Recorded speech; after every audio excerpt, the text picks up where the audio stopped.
mabigo, yung bang pag-aakalang bawat hindi nagaganap sa buhay mo ay ipinagkakait ng Diyos. Bakit ayaw ako ng Diyos magtagumpay? Ba't ayaw niya akong pumasa sa board? Pag inakala natin na lahat ng nangyayari ay ginagawa ng Diyos at hindi nangyayari, ipinagkakait niya, nagiging tuloy God ang dapat sisihin. Yan ang attitude ng maraming tao. Walang katwiran ang paniniwalang ito. Labag ito sa matuwid na karunungan. Dahil hindi bawat sandali ay nagpapasya ang Diyos kung ano ang mangyayari at hindi mangyayari sa mundo. Pagka nadulas ka sa gilid ng isang mataas na building at nandun ka sa labas, hindi na kailangan magpasya ang Diyos na ihulog ka. Mahuhulog ka. Pag lumulon ka ng blade, hindi na kailangan magpasya ang Diyos na mahihiwa ang lalamunan mo. Mahihiwa yon. Pag naglakad ka sa isang napakadilim na kalye, oras ng gabi at kababae mong tao, hindi kailangan magpasya ang Diyos na mapariwara ka. Pwedeng mangyari yun. Kusa at mag-isang umiinog ang mundo. Hindi na kailangan magpasya ang Diyos every minute kung uulan o araw. May batas na ang kalikasan. Hindi na kailangan magpasya ang Diyos sa pagka nakakain ka ng marumi, masisira ang tiyan mo. So lahat ng nasisira ang tiyan ngayon, let's say, 10 million people around the world, isa-isang pinagpasyahan ng Diyos na masisira ang tiyan ng 10 milyong tao na yon. Pinamamahalaan ng sangnilikha ang sarili niyang buhay. Umaandar ang mundo, ang mga planeta, sa mga nakatakda ng mga batas. Hindi na kailangang utusan ng Diyos na sumikat ang araw at lumubog tuwing gabi o umikot ang mundo o lumabas ang buwan.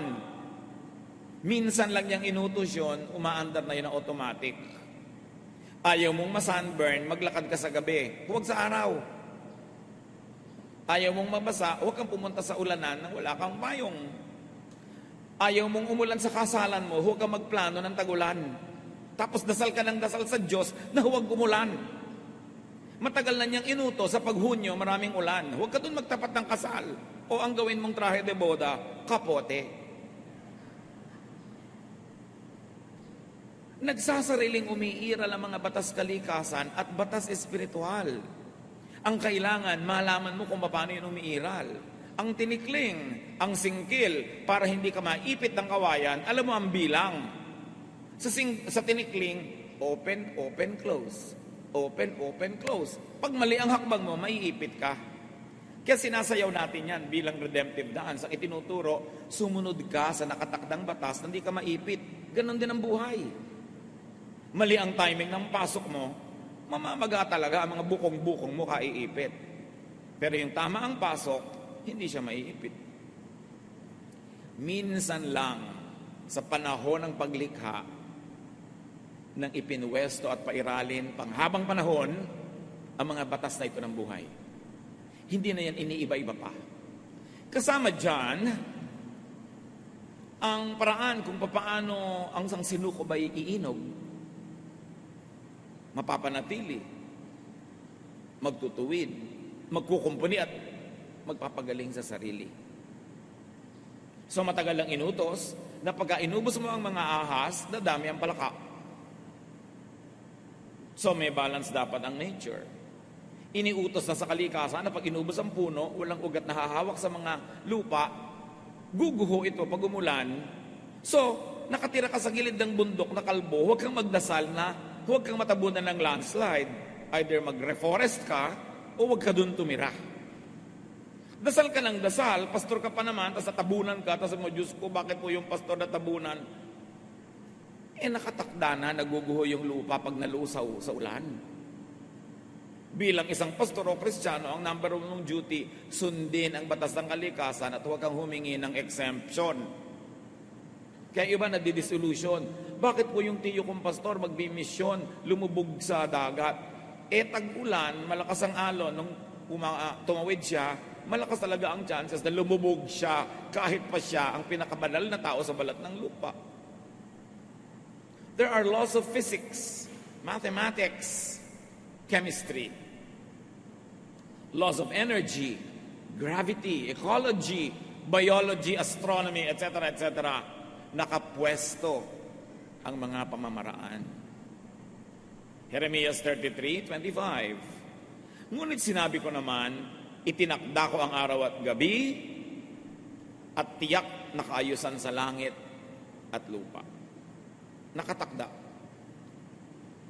Nakita nyo yung Apollo 11 nakapag-landing sa buwan? Ang Earth umiikot, ang buwan umiikot, parehong gumagalaw sila.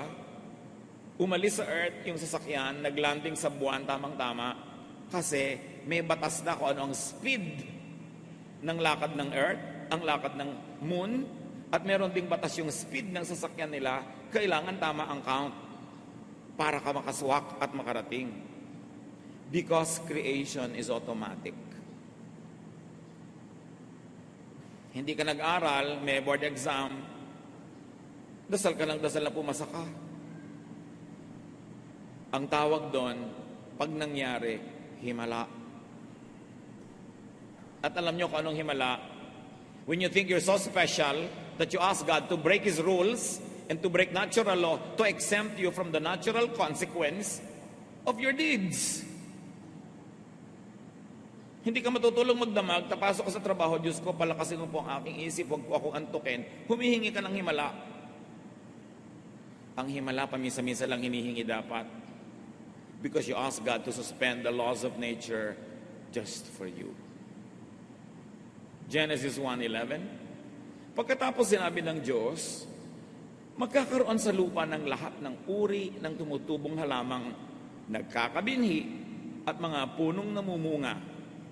At nangyari ito. Minsan lang nilikha ng Diyos ang puno ng atis. Pero inutusan niya ang atis na mamunga na maraming buto, at yung buto malalaglag sa lupa, na sa dami naman ng buto na yon, meron dapat mabuhay dahil merong hindi. At hindi na nilikha ang atis uli kahit kailan. Problema na ng atis na panatilihing buhay ang lahi niya. Ganon din sa lahat ng halaman. Ganon din sa lahat ng hayop. Kaya nga, iniiwasan nating merong ma-extinct. Na sobra nating inubos, inabuso yung hayop na yun, naubos na sila. And then you will ask God to create again. Ang lahat ng nilikha ng Diyos, merong self-reproduction, self-perpetuation. That's why you have pollens, birds and bees, sexual and asexual reproduction. At kaya din ang tao, sobrang sidhi ng sexual desire. At hindi yun masama, basta nasa tamang ekspresyon. Kasi ayaw din naman ng Diyos na mag-ubos ang tao. Ang hirap yatang mag-sex, kaya kailangan masarap. Kasi kung wala yung pleasure, edi sino magpapagod? Edi naubos ang tao. Kaya batang-bata pa lang, grabe na, nabubuhay na yung mga sexual desire, tapos dinidemonize mo.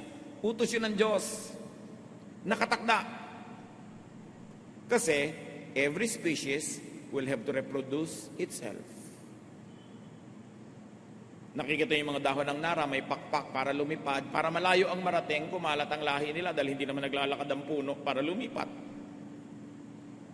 Yung mga hindi matataas ang sanga para liparin ang hangin ng mga buto nila at makarating ng malayo, nasa lupa lang, mga amorseko, kumakapit sa mga paa natin, sa paa ng pusa, paa ng aso, para mailaglag sila sa isang malayong lugar. Lahat gumagawa ng paraan. Ang buko ang taas-taas, edi pag nalaglag, mababasag, kaya ang kapal ng bunot. At dahil ang mga buko ay katabi ng dagat, kaya yung bunot, maraming air spaces para lumutang sa tubig. Maglalakbay ngayon, dala-dala ng alon, edi mauuhaw yung buko. Kaya may baon tubig. Tapos ikaw naman, binubuksan mo, iniinom mo yung tubig niya. Kaya ang mga puno, ang mga mansanas, may makakapal na mga laman, para paglaglag ng buto, kung wala mang makapit ang lupa agad, yung laman na yun mabubulok agad, yun na ang lupa niya, yun na ang kakainin niya. Kanya-kanyang paraan.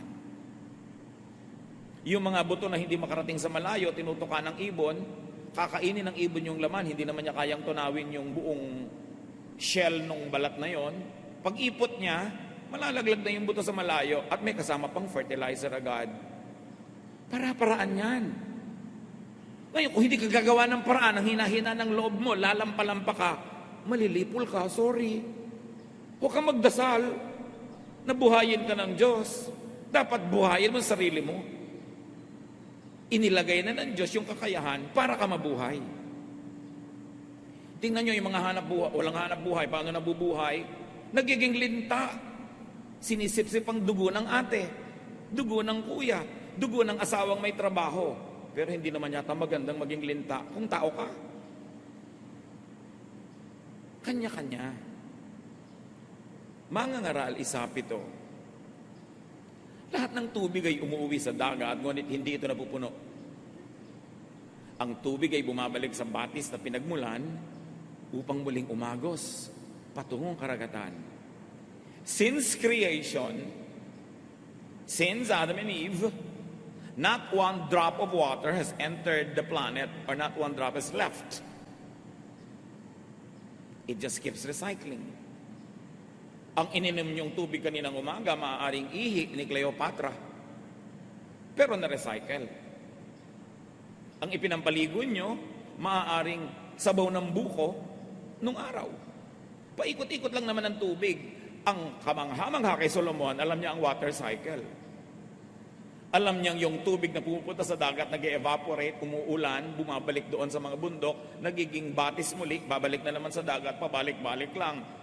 There is natural balance. Kailangan ang mga nilalang ay makibagay. Makiayon, hindi lumaban sa kalikasan. May water cycle, so ang buhay mo may cycles din. May panahon na mahina ka, matulog ka, lalakas ka, pagising mo, malakas ka na naman, magtatrabaho ka, hihina ka na naman, cycles lang. Pero pag lagi kang gising, hindi ka natutulog, mamamatay ka. Kailangan may cycle. Nalolobat ka, recharge. Na-charge ka na, trabaho ka uli. Life cycles are on automatic. Ipinapahinga ang katawan, kumakain ka para may gastusin kang energy. Nananatili ang buhay ng sangnilikha sa pamamagitan ng walang patid na paikot-ikot na pagbabagong buhay ng lahat. Pagsilang, pagpaparami, panganganak, at pagkamatay. Huwag sumama ang loob mo pag may namatay kang mahal sa buhay. Ano, gusto mo mabuhay siyang 3,000 years? E di lahat ng kinain niya hindi nababalik sa lupa. Walang recycling. Kaya nga ang kinain mo magiging lupa ka uli dapat. Unfair nga yung sobrang embalsamado. Hindi ka nababalik sa lupa. Ilalagay ka pa sa ataol na metal. Yung mga kinain mong element ng lupa hindi nababalik, hindi napapakinabangan ng iba. The planet sustains itself through non-stop recycling. Oxygen becomes carbon dioxide. Hihinga ako palabas, naging carbon dioxide yon. Hihingahin naman ang halaman yon papasok. Dahil kailangan niya ng carbon dioxide. I-exhale niya, magiging oxygen. Kailangan ko yung oxygen, i-inhale ko. I-exhale ko uli, carbon dioxide na naman. So ikaw lang at isang pasong halaman, kaya nyo nang mabuhay together. Basta palitan kayo ng hininga. Kaya pag inuubos mo ang halaman, nawawalan tayo ng oxygen. Ang hirap gumaling sa mga ubo-ubo, sakit-sakit pag nasa city na walang halaman. Kasi wala ka nang mahingang oxygen, puro carbon, hindi nga dioxide, carbon monoxide. Yun ang lumalabas sa mga tambucho ng mga sasakyan, nalalason ka pa. Kaya kayo nandito sa bulwagan ng Panginoon, sa Folk Arts, bago kayo umalis, pumunta kayo sa mga ilalim ng puno, huminga kayo ng huminga, dahil maraming oxygen. Kailangan mo ng oxygen therapy. So may water cycle, may composition and decomposition. Death is a necessary part of the design. Huwag isama ng loob. Kung hindi naman mamamatay at mga agnas ang nilalang, walang mangyayaring recycling. Alam niyo ba kung lahat ng ninuno nating nauna ay na hindi namatay? Ang sikip-sikip na ng planeta at wala nang laman ng lupa, wala nang nutrient, nasa loob na ng katawan nila lahat, wala na tayong makakain. Juan 12:24. Pakatandaan ninyo, hanggat hindi nahuhulog sa lupa ang butil ng trigo at mamamatay, mananatili itong nag-iisa. Ngunit kung ito'y mamatay, mamumunga ito ng sagana. Kahit si Jesus namatay para dumami tayo mga Kristiyano, siya nga hindi nagpa-accept doon. Ganon talaga. Sabi lang nga nila, una-una lang. Kung nagmamadali kayo, mauna na kayo, ako, ayoko pa. Pero panapanahon. May life expectancy naman May norm. Hindi naman nakakagulat na bigla-bigla ka na lang namamatay. Awit 10, 10. Buhay namin umaabot ng 70 taong singkad. Minsan na may 80 kung kami malakas. So niya, ang tunay na buhay, mga 70 taon yan. So kung 70 ka na, pwede na. Buo na ang buhay. Ano pang gusto mong gawin after 70? Pero kung malakas ka, umaabot ka pa ng 80. Meron pa nga 94. Hindi makalabas ng bahay dahil ayaw payagan ng parents. Dahil talagang mahahaba ang buhay nila. Pero meron naman 10 pa lang, meron 2. Kasi hindi malakas. Siguro nagkasakit, na-infect. O nung nagbubuntis yung ina, hindi nakakain ng mga tama, na-stress, nalaglag ang bata. Pero dapat ang normally, ang kalooban ng Panginoon, 70 taon. May bonus na 10 kung malakas ka. Pero again, all the laws of nature, all the laws of cycling and recycling will apply in your life. Kaya sometimes 15 pa lang namamatay. Paano? Humina pala ng humina yung genetic pool nila dahil sa health and dietary habits ng mga ninuno. Paano? Napaka-dangerous pala ng trabaho niya, kaya 21 pa lang namatay dahil nasagasaan ng tren. So iba-iba. Pero meron kang dapat asahan at may kaayusan na kung makikisali ka doon, pati ang mga mahal mo sa buhay at mga sangkot sa buhay mo ay makikisali doon, hahaba ang buhay mo.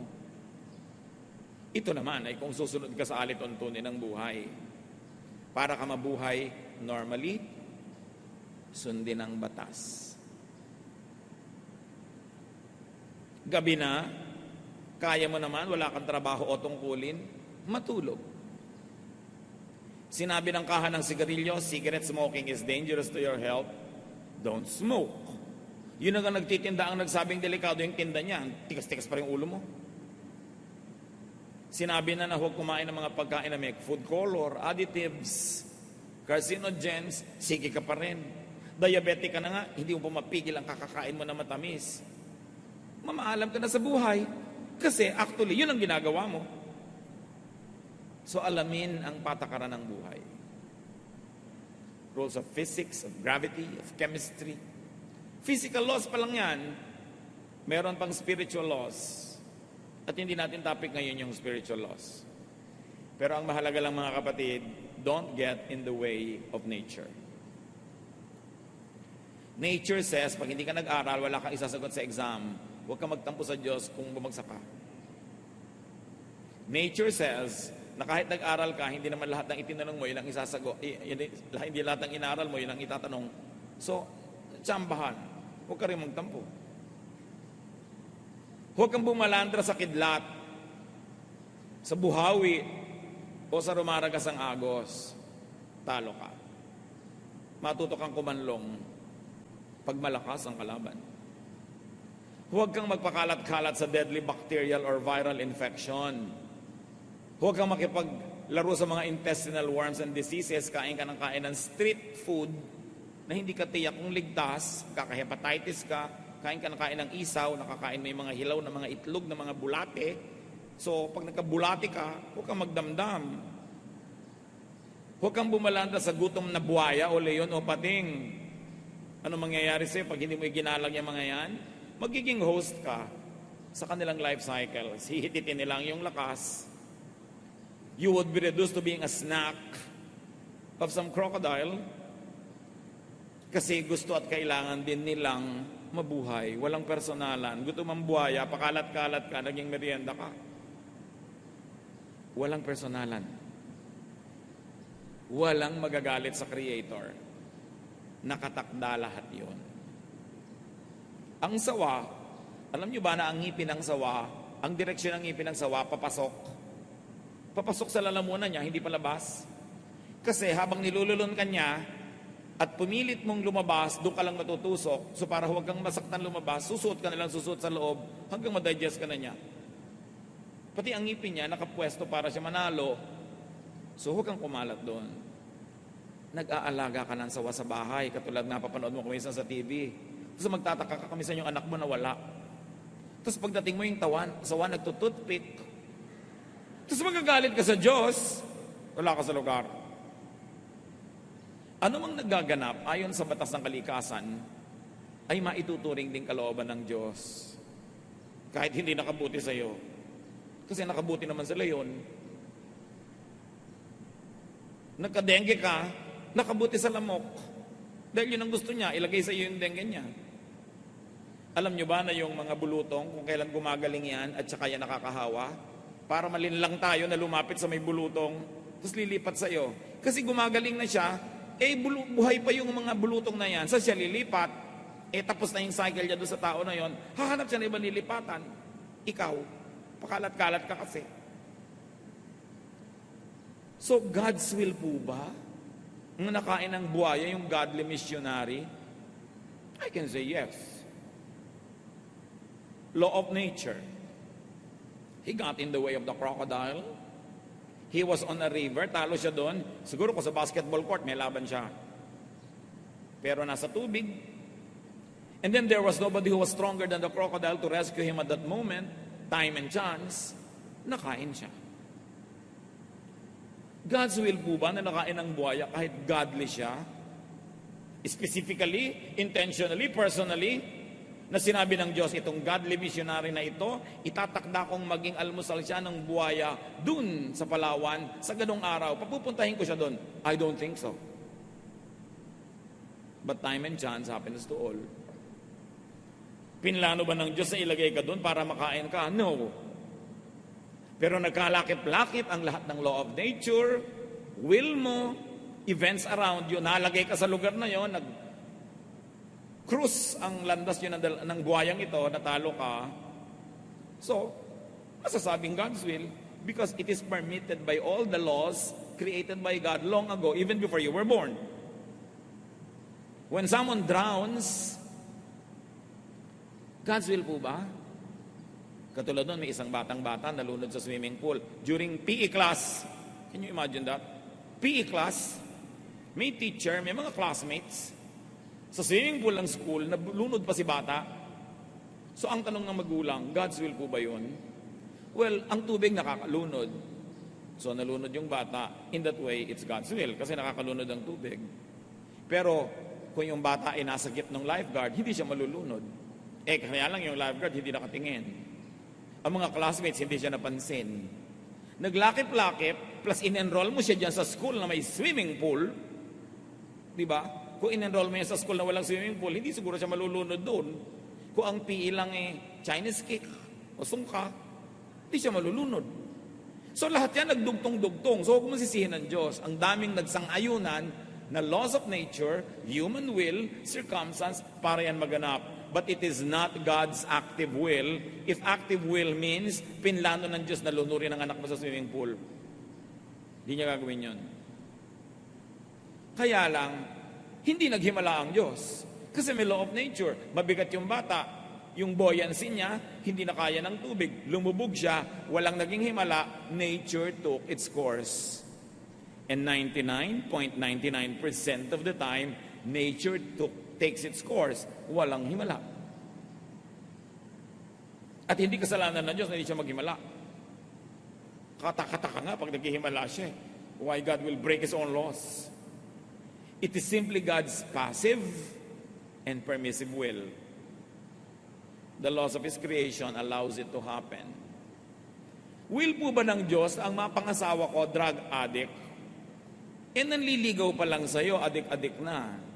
Hinihulog-hulog mo yung loob mo. Nakipag-date ka, napangasawa mo, tapos itatanong mo kung will of God? Will mo yon, kaya lang pinayagan ng natural law, so it happened.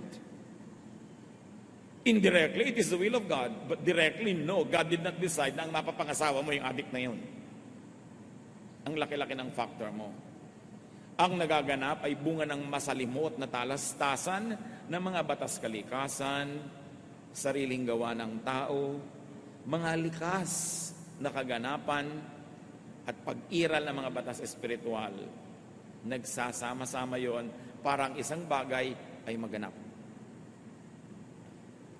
Mangangaral walo-walo, kung paanong di ba pipigil ng tao ang hangin, gayon din, hindi niya mapipigil ang pagdating ng kamatayan. May mga hindi napipigil, pero merong napipigil at may nade-delay.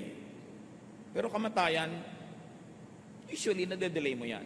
Kung naaalagaan mo yung sarili, nakakabili ka ng gamot, naiiwas ka sa mga further complications, may laban ka ng konti.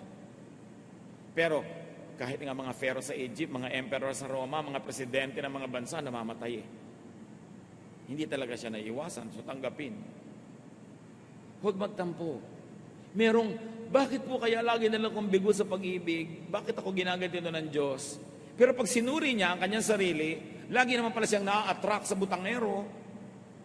Lagi palang naa-attract siya sa may mga bigote, na mga ganito at ganon. Bakit po kaya ako laging nalulugi sa negosyo? Yung pala pautang siya ng pautang na hindi naman niya binibigyan ng credit investigation o background yung papautangin niya. Bakit po kaya ako inaapi ng mga kamag-anak ko, lagi na lang ako hinihingan? Papalabigay ka kasi, di ka tumatanggi. Merong kadyang role. God's will allows drowning to happen, but God will not cause you to drown. Factoring free will, cause and effect, gravity and other laws of physics, it is possible for you to drown, but it is also possible for you not to drown. God's will also allows drowning to be prevented. Like, nahulog ka sa tubig, marunong ka naman palang lumangoy, o di na-prevent. Humans make decisions. But the law of ignorance and mistakes, also part of creation, could take effect and lead to disaster. In fact, your disaster could be the bacteria's opportunity.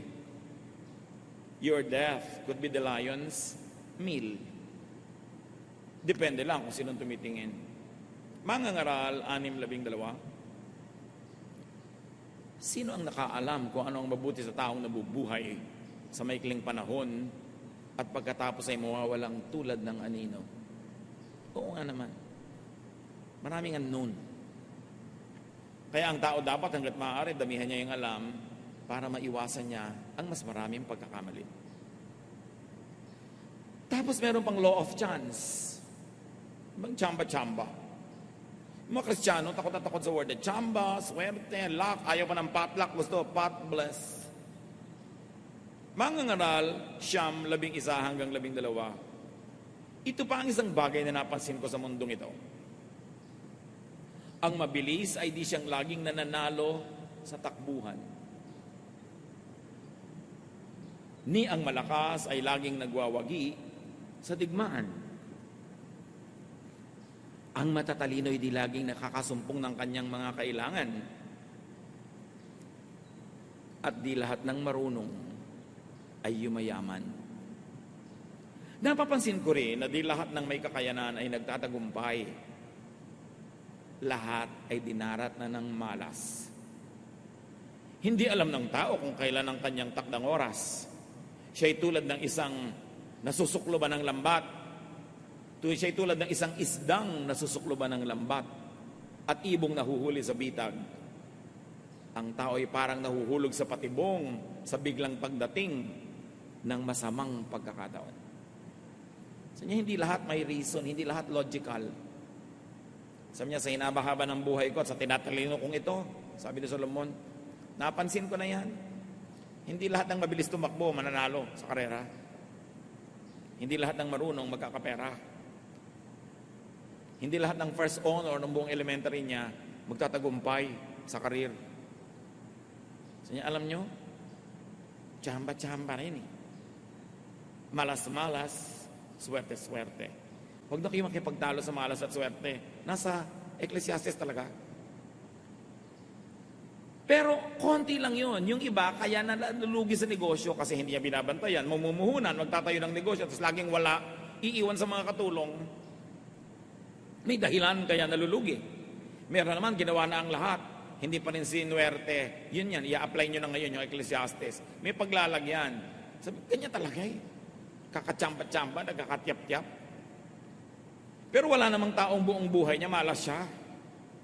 Meron lang siya mga project na inaalap kasi hindi maganda yung mga elemento. Solomon, the wisest man that lived, observed that time and chance happens to all. Each of us, sabi niya, gets his share of some bad luck. Pag-aralang matanggap ito, huwag na magreklamo.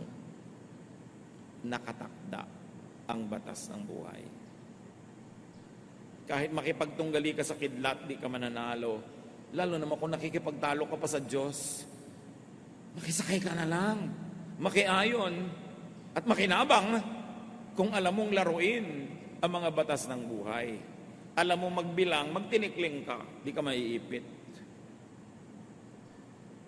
Mangangaral 8:14.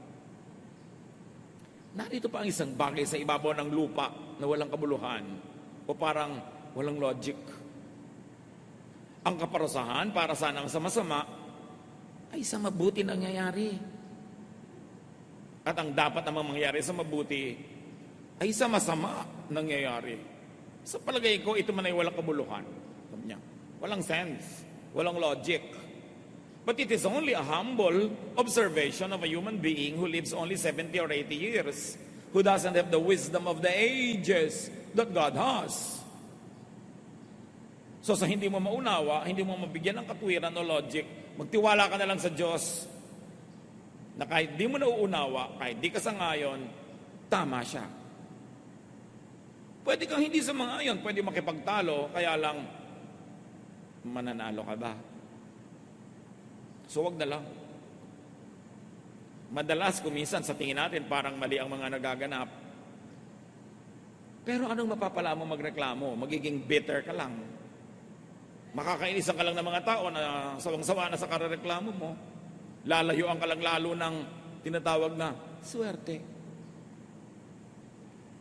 Yung kaya mong baguhin, baguhin mo. Yung hindi mo kayang baguhin, pakibagayan mo. Ganun lang yun. Hindi lahat ng nangyayari ay dahil lang gusto yun ng Diyos para sa atin. Meron din tayong pansariling kalooban at pasya na madalas labag sa gusto ng Diyos. Kawikaan 16:1. Ang mga balak ng isipan ay sa tao nagmumula. Ngunit mula kay Yahweh ang sagot ng dila. Kawikaan 16:9. Ang tao ang nagbabalak, ngunit si Yahweh ang nagpapatupad. Pero tatandaan nyo, dahil binigyan tayo ng Diyos ng free will, pansariling kalooban, meron ding effect sa nangyayari sa atin yung desisyon natin kahit at the end of the day, desisyon ng Diyos ang mananaig.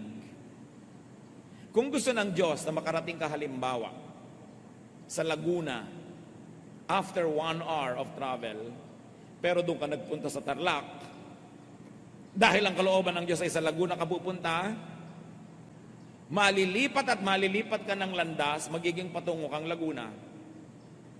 Pero kaya lang, baka 5 oras ang abutin, dahil babalik ka pa, mag-u-turn, natagalan. May effect din sa iyo yun.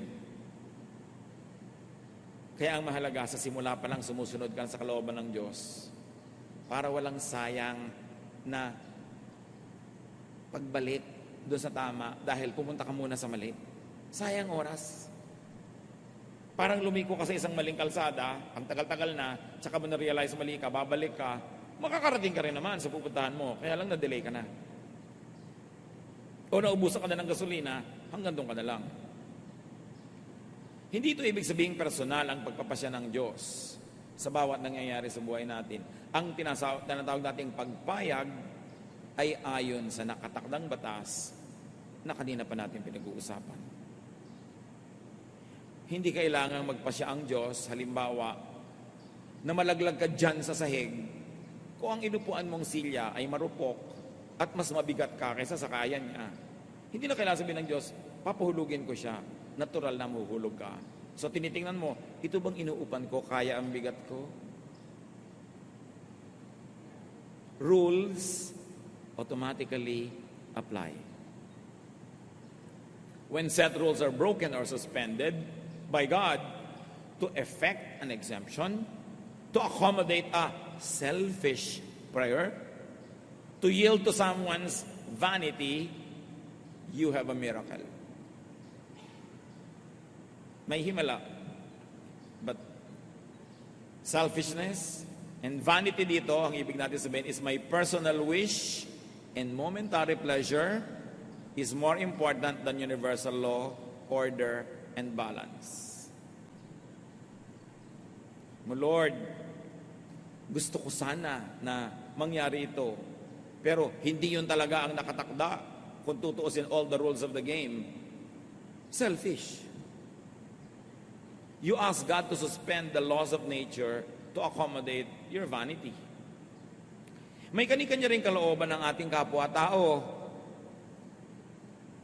Madalas, nagtutunggali ang mga kalooban nila at kalooban natin. Para tayo mga bola sa billiard table, nagbabangga-banggaan, balak mong pumunta doon sa lugar na yun, pero binangga ka ng ibang bola na ibang direction mo, kasama yon. Ang tinutino mo sa buhay, pero ang napangasawa mo, hindi. Lahihila ka rin niya pababa. Ang ganda-ganda ng balak mo sa buhay, pero ang magulang mo, nagpabaya, hindi ka sinuportahan, na iba, kasi nagkakaape-apektuhan tayong lahat. Part pa rin yun ng natural law. Apektado tayo ng pagsunod natin sa kalooban ng Diyos, sa kalooban natin, at apektado din tayo sa umiiral na kalooban ng kapwa natin na may kapangyarihan para may mapektuhan. Pero ginagawa tayo ng Diyos. Hindi namin siya. Galasya nga natin, huwag ninyo akalaing madatayan niyo ang Diyos. Kung ang anong ginagawa ng tao, hindi naman ito. So gusto kong kumani ng pagbuti ng sa sumaling sa chismisan, so,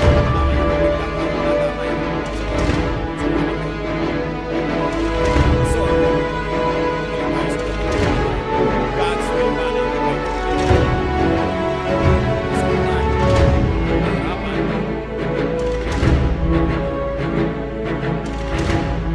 Jeremiah 29:11.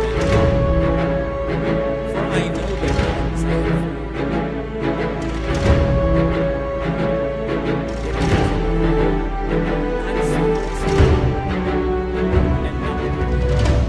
for plans to give you hope and a future. Yun ang God's perfect will. Pero nangyayari yun kung yung will niya lagi ang nasusunod every detail of the way. His will expressed in His Word, His will expressed in moral law, and His will expressed by natural law, plus your will yielding to that will, and the will of people who affect you yielding to that will, mangyayari yun. Madalas yun nabibigo dahil somewhere along the way, somebody does not obey God. God's will is everything permissible to happen within the life systems God designed, including inputs from nature, other living beings, design of each creature, including capacities, gifts, tendencies, natural desires, and reactions due to genetic dictation. Verbatim ko yan inilagay sa notes nyo dahil yan ang isinagot ko doon sa Facebook sa tanong. Further, God's will is whatever could be achieved employing human personal will, which God created and allowed to make choices.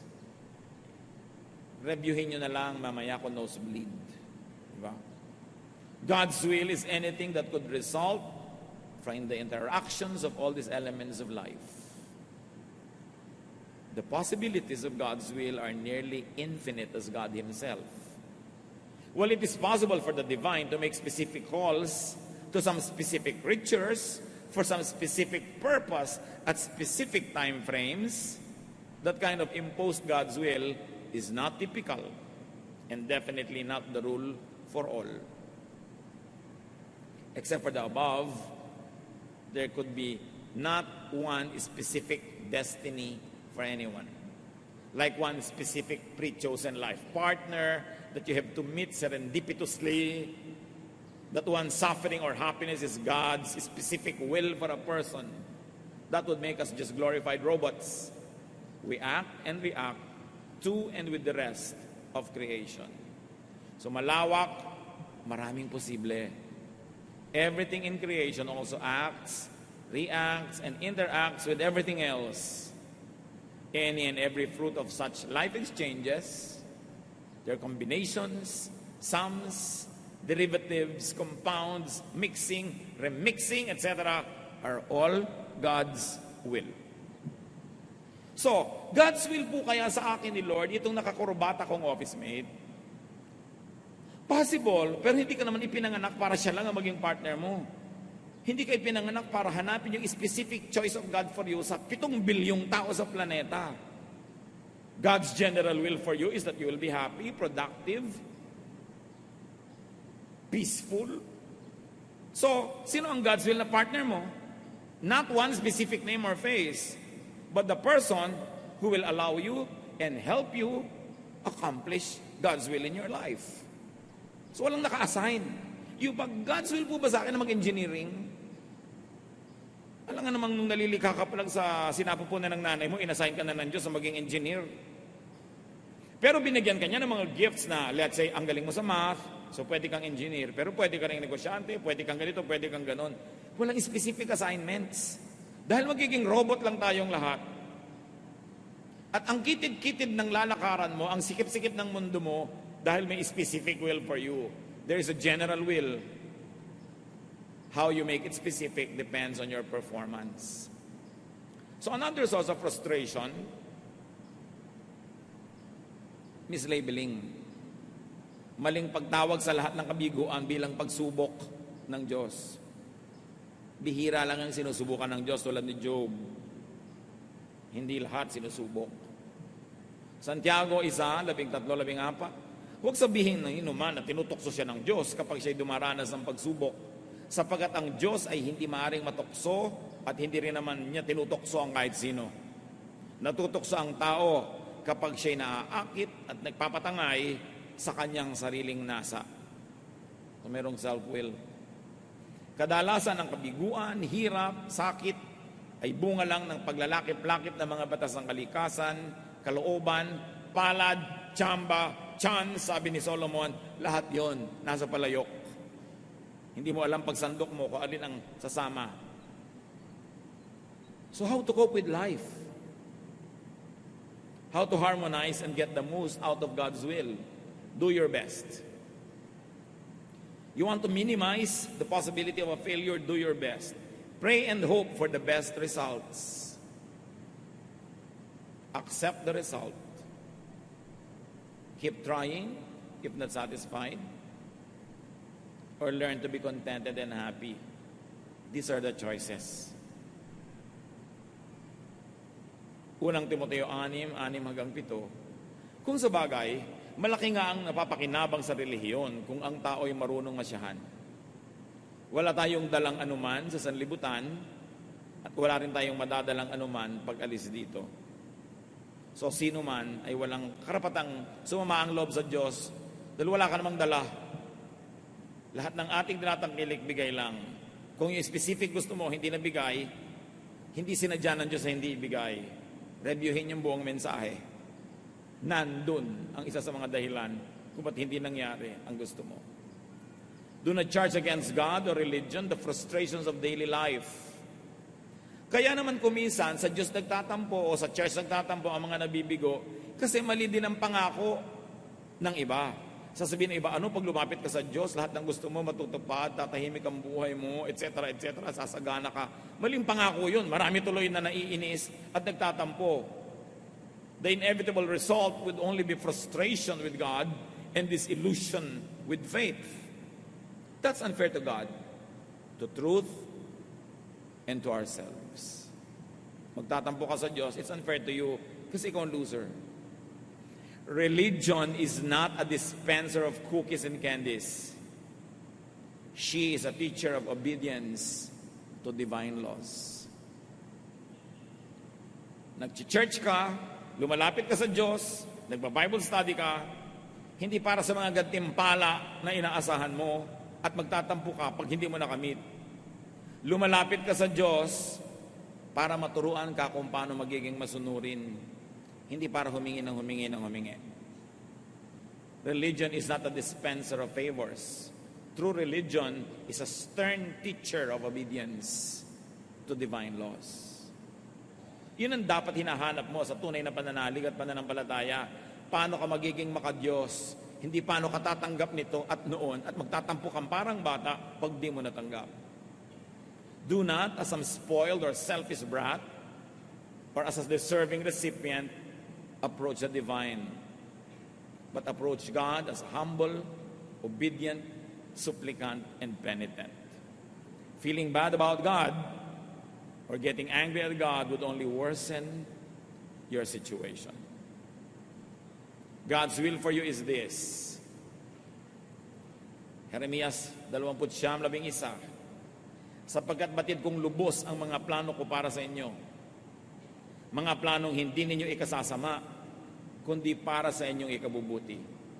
Ito yung mga planong magdudulot sa inyo ng kinabukasang punong-puno ng pag-asa.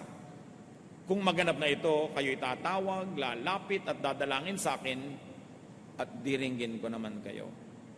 Yun ang God's will for you. God's perfect will. But God's permissive will allow you to fail if you don't play it by the rules.